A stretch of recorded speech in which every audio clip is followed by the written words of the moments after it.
Photography is hard.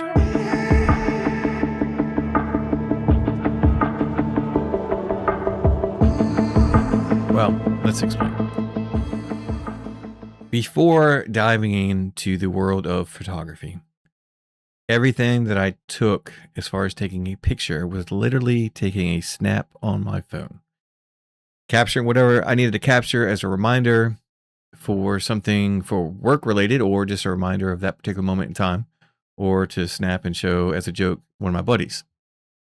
Well, now that I've dove headfirst into photography, I've learned there are quite a bit of rules, quite a bit. So that being said, I just want to go over, for the most part, composition today and what that entails. Because I've been diving into a few videos online and learning between my buddy, who's a photographer, and just the world of YouTube University. There are rules on rules on rules on rules on rules. But I must say that learning the rules, which I told my buddy this, I want to learn the rules, and I may have discussed this in a previous video. I want to know the rules so that when I break them, I can tell you why. I can tell you what the rule was, and I understand that. But at the same time, I want to tell the person that's asking, whether it's good intent, curiosity, or malicious intent, because there are those out there, obviously, especially the world of the internet and YouTube and photography itself, because some would view this as a competition. I, however, do not, because clearly I'm new. I'm new to this. So there's no competition whatsoever. I'm trying to be a sponge. I'm trying to soak up everything I can about photography, videography. It's not just isolated to that. It is so much fun learning, and it's also can be intimidating to know that how much I've learned is only peeling back onions, essentially layers of the onion. I'm peeled back. I think I'm doing all right. I've got this. I understand this, as far as the composition and leading lines, and I'll dive into more later, but just trying to frame it up right. Even this is not technically correct because I have too much headspace. Then some would argue that it's just fine because I have the man cave signage in the frame too.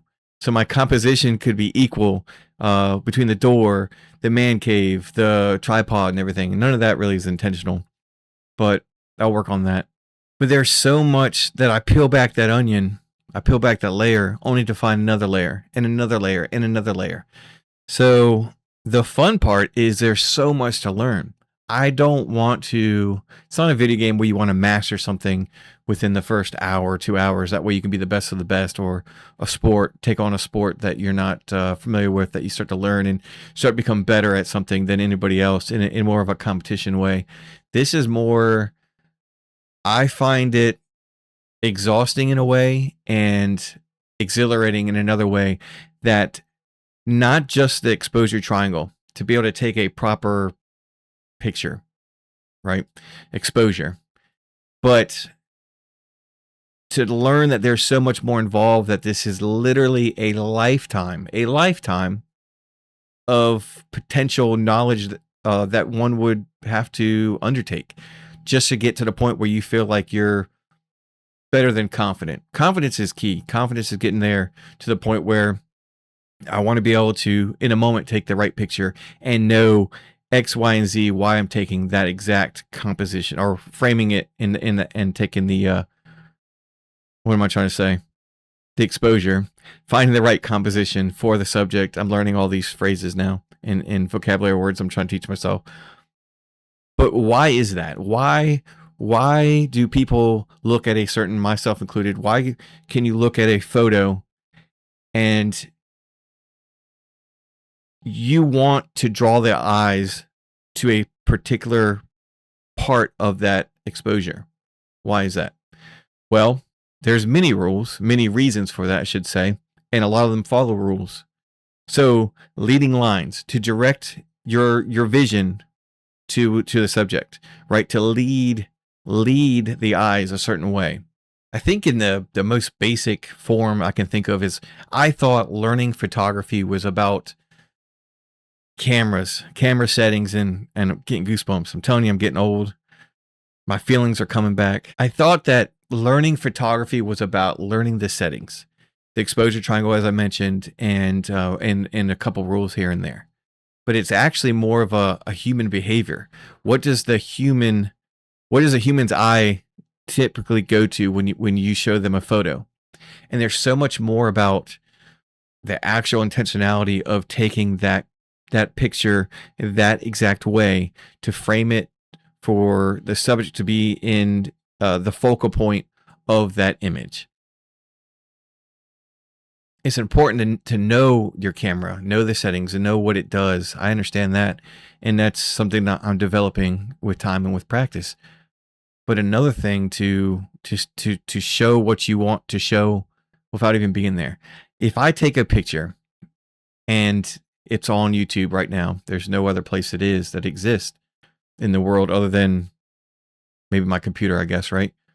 But nowhere for anybody else to see. And you stumble across this video and see a particular image in time that was shot with potentially the intentionality of it to invoke a certain emotion. That image was shot with the subject to be in a certain position within that photo to draw attention to, and that being the core subject.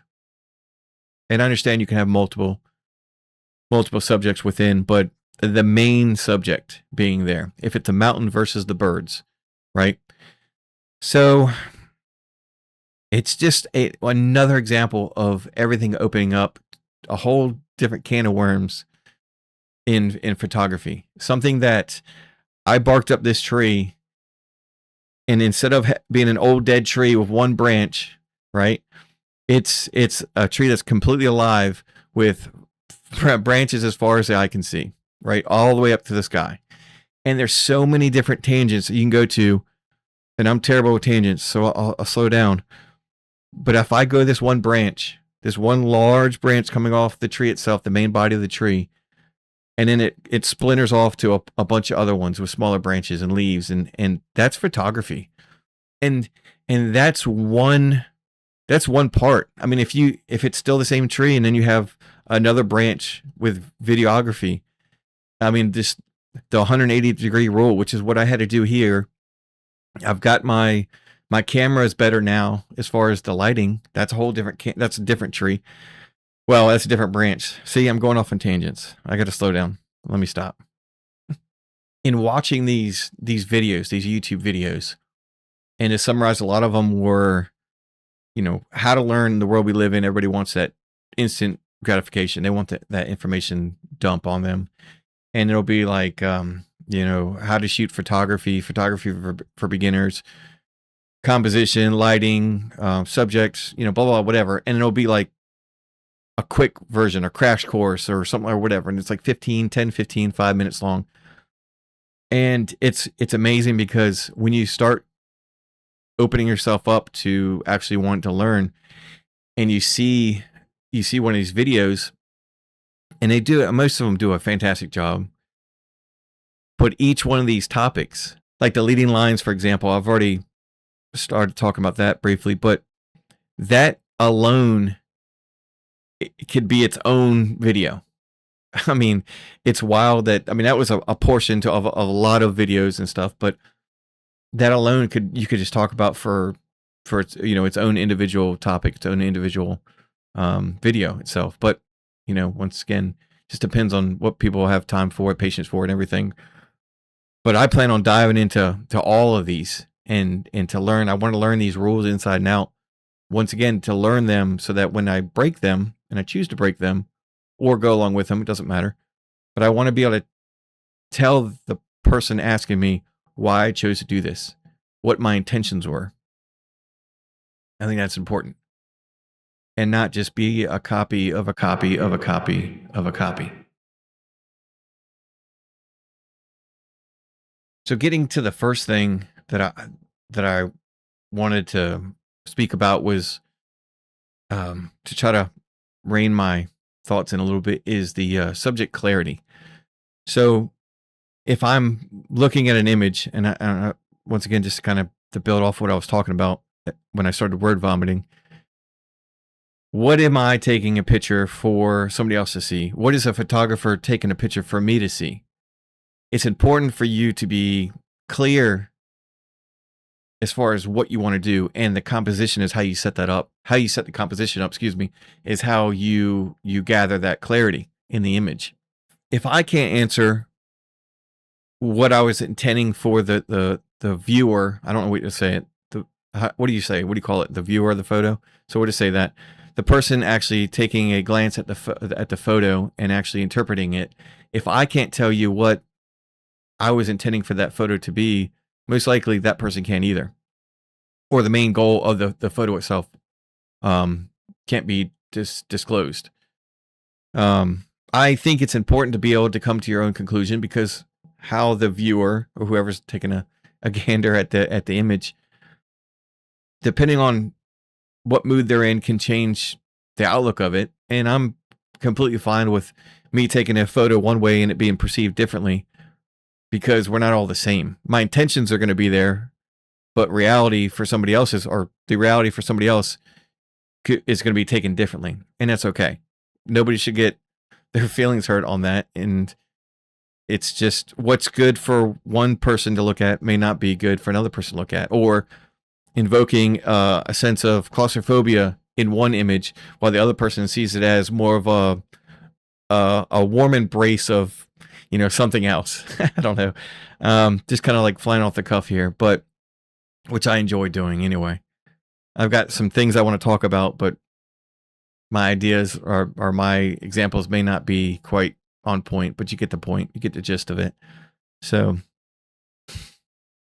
I've heard before that photography punishes indecisiveness. So that goes back to that intentionality of how you want to shoot your subject in that exact moment, in that composition. Next, I want to talk about, this is probably my favorite thing, is leading lines. I really enjoy this because it's hard to mistake leading lines. It's hard to, when done right, from what I've seen. When you draw the lines, and it can be anything, and I have an example here, but when you draw the lines for the viewer's eye to go to the subject intentionally, once again, I think that's like the chef's kiss, right? That's the icing on the cake. And one example I can give you is for another channel. I do motovlogs. It's basically a motorcycle channel where I talk with an action camera while I'm riding a motorcycle. And the previous video had a little clip of it about me making a thumbnail. Well, this is what I'm going to show as well, was leaving work. I knew I was going to try to accomplish this task, and luckily it was successful, I think. I went to the Jordan Bridge, and I had the idea that I was going to fly the drone. I was going to get some shots. One thing I like about the drone is it can be a portable tripod, not just for B-roll and not just aerial footage, but it can be essentially replace a tripod. So I can keep it hovering 5 feet off the ground for a picture, or whatever, 45-degree angle. Obviously the sky's the limit. No pun intended. There's probably a good dad joke in there, but I was at the Jordan Bridge, and my intentions were to line up myself and my motorcycle for this thumbnail, YouTube thumbnail, this picture, in between the supports of the bridge. And that essentially was going to be, essentially the leading lines. That was done on purpose. And when I got there, the parking spots, the painted lines were in place as well.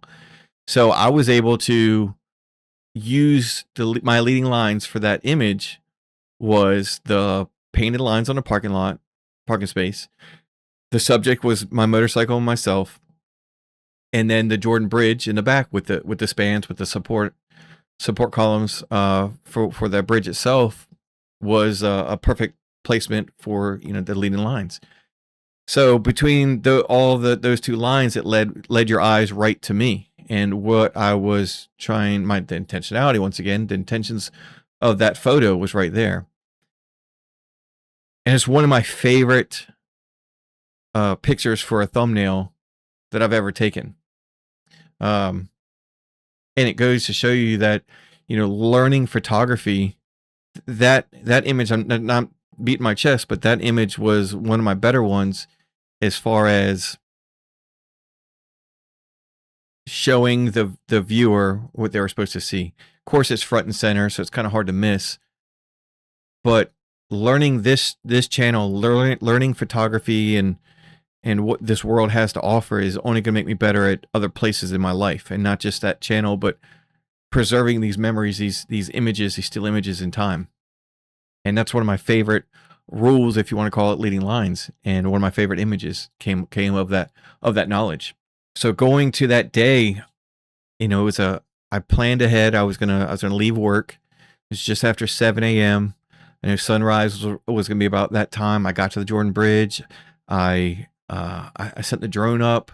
I got some good B-roll of the sunrise and people putting on the boat ramp, people putting the boats in the water for potentially the catch of the day or a day on the water. A little cold, but it's just cool to see that from a different angle too. And that's a whole different story, different episode, different adventure, journey, whatever you want to call it, as far as drone footage. But it's so fun to be able to do this and then start later on having these images, having these videos to learn from. I go back to my buddy, the photographer, the trip he took, and it's amazing that he has these pictures from 2018 from the trip he took cross country, and he would shoot them completely different. And he said to me, they look great to me, and the more I start to learn about photography, they still look great. What's cool about it is, in tying it to this one, not even kind of going that route, I wasn't even intending it to, but when my tangents actually worked, it meets in the middle, because he says that he would have shot it a different way. And what he meant by that, and what he was saying about that, was the subject stays the same, the composition changes. So whether he had too much negative space in the sky versus what he wanted the landscape picture to be, or vice versa, he says that he would have shot it this way. He would have changed he would have changed the angle of it, made it more wider, more tighter in some places, and everything to depending on it. And he described what was beyond that image, to the left and to the right. And I thought that was cool. It's just one of those things that you learn over time. Never stops. You'll never get to that center of that onion. Never. And if you do, well, good on you. And I guess it's time for a new hobby, a new profession, a new hobby. Because truthfully, you should never get there. But going back to that Jordan Bridge, the funny, there's so many stories. That one picture that I have, take the footage out of it. That one picture that I have, that's a thumbnail on the other channel. It being an image I'll never forget. It ties to this one, but that image, I can tell you the story about that. Right when I was taking that picture, the parking lot is nearly empty. Okay, it's barren. There's a couple cars in a parking lot. There's 2 parking lots. There's 2 boats. There's one boat that was going into the water. I think one was waiting. I think another truck was waiting to put the boat in the slip. But there was hardly anybody there. And an elderly man, parks almost next to me, like one space over. And I remember thinking to myself, what in the world? I'm trying to get this picture and stuff. And I had to, he'd worked there, so it was no big deal at all. And everybody can park wherever they want. It was just funny. Here I am, sitting on a motorcycle, flying a drone by myself, and this guy parks next to me, and he ended up changing trash and stuff out. And like I said, he works there. And I had actually seen him before, because I'd been to Jordan Bridge for a different episode a long time ago about something else. And I do plan on visiting there, because it's definitely worth a place worth being captured, put it that way. But I remember having to fly in just a little bit more to change that. My composition changed inadvertently, but it got the part of his vehicle out of the picture, right out of the frame. So I got a little more narrow, and it worked better, because I got to look at the picture again to see if I could have done it any better, and I'm sure I could. But that moment right there is encapsulated in that one image. That one exposure harnesses so many memories, so many stories. And And it expands more than that, but I don't want to get too far into it. I've got a bunch of B-roll that I can show, but it was just a really, really good time, and learning and just growth in general, and completely worth it. Absolutely worth it. That time I spent there was invaluable. I mean, to say the least. Moving on.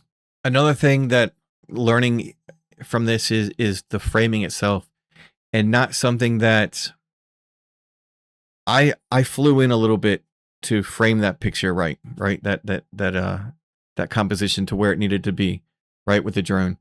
But what about already, like, structures are, I hit the mic, sorry.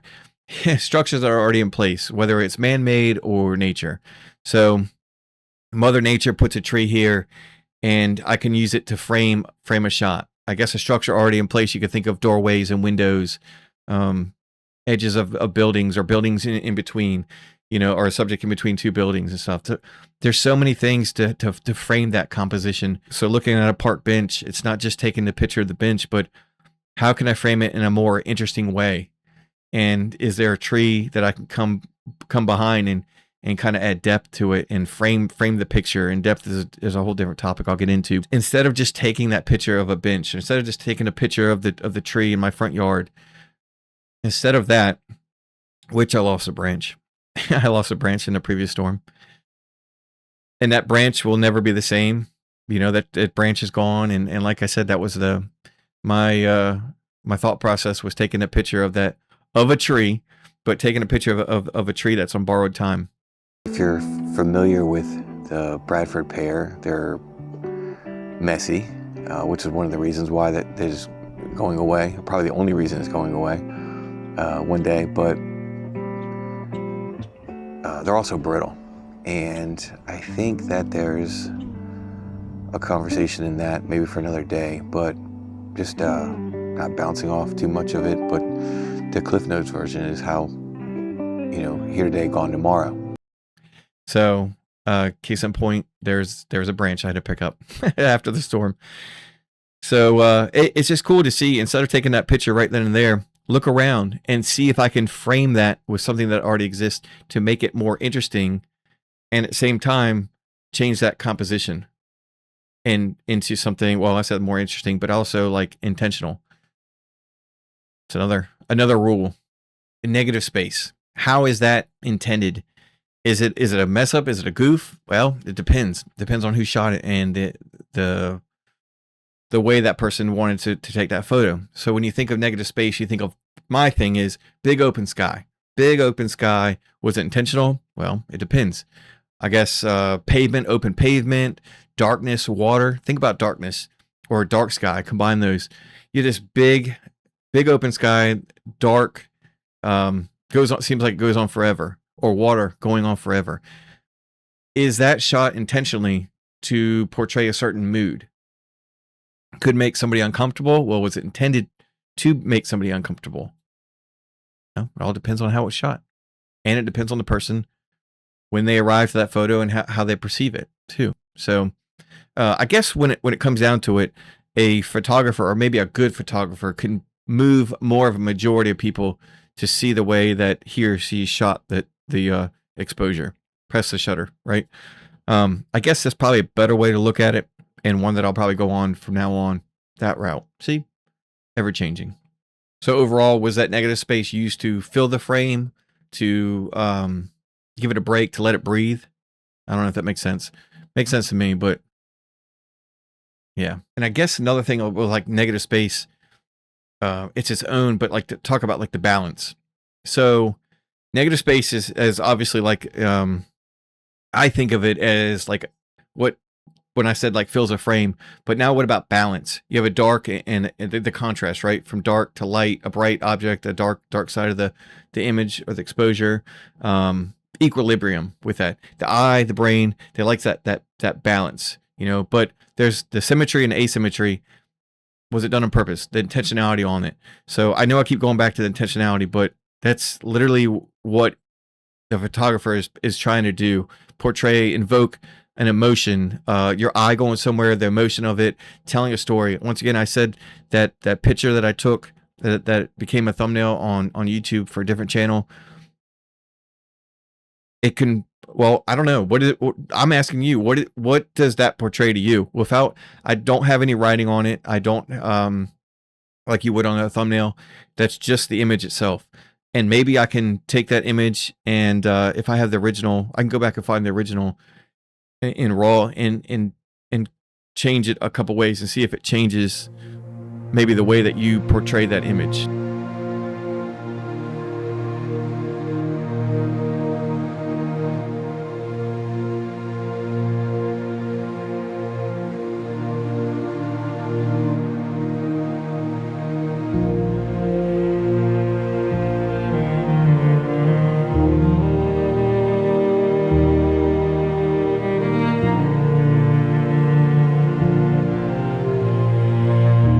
And the last one I'll talk about, because it's plenty long enough, is depth of an image. An image that you see, whether it's something you can hold, right, a tangible object, it's a photo itself, in your hand, printed out, plastered on a laptop or monitor here, or seen on your phone or whatever, it's two-dimensional. But depth gives character. Depth gives the layers of that image. It turns a 2D, goosebumps again. It turns that two-dimensional flat image and expresses depth of field.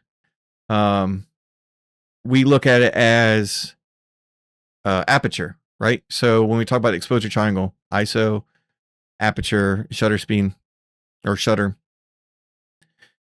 aperture can change when you take your subject in the foreground and blur the background, get that bokeh effect, right? But the difference is, if you want to take that frame, the composition, build a couple together, have that tree, the tree branch, tree itself in the foreground blurred, you're looking at my motorcycle, and in the background you see the Jordan Bridge. So now you developed that depth of field, and I already did technically, because I guess you could look at a better example is the image itself is the pavement in front, the painted lines, my motorcycle, and the rear, okay, of the parking from our depth, the rear of the parking or the curb, and then beyond that is the Jordan Bridge. So that's the foreground, the midground, and the background. So that image alone created the depth of field right there, and created layers of that image, and turned that image from two-dimensional to three-dimensional. Now, if you change it to, if there's a storm in the background, what does that do? The background, instead of being sunrise, it was sunset, or just past sunset, or it's at night and you see the lights across the water, and you see me, and I'm isolated, right, on a motorcycle, dressed in warm clothes with a hoodie. You know, what is that? Can you feel that? There's another sense. Can you feel that, the emotion of it? You know, even if you couldn't see my face, if I was staring off at the lights and you just saw the back of my helmet, the back of me, does that change the picture? Instead of sitting on the bike, I believe I was sitting on the bike, looking at the camera, looking off. I can't remember exactly, but yeah, photography, composition. This was the first morning of my vacation, standing here watching the sun come up at the Jordan Bridge, nearly 200 feet up in the air. It got me thinking about time and longevity. We talk a lot about upgrading, replacing, moving on, whether it's the camera equipment, audio fixes, and overall motorcycles. But there's something about riding the same bike long enough that it becomes part of your story. To keep something running, not because you have to, but because you want to. You never forget your first motorcycle. And sometimes the real goal isn't what you're riding next. It's how long you choose to enjoy the ride you're already on. This 2011 Honda Shadow 750 is my first motorcycle, and with the help of another motovlogger along the way, the idea of riding it to 100,000 miles stopped being a challenge and started feeling like a promise.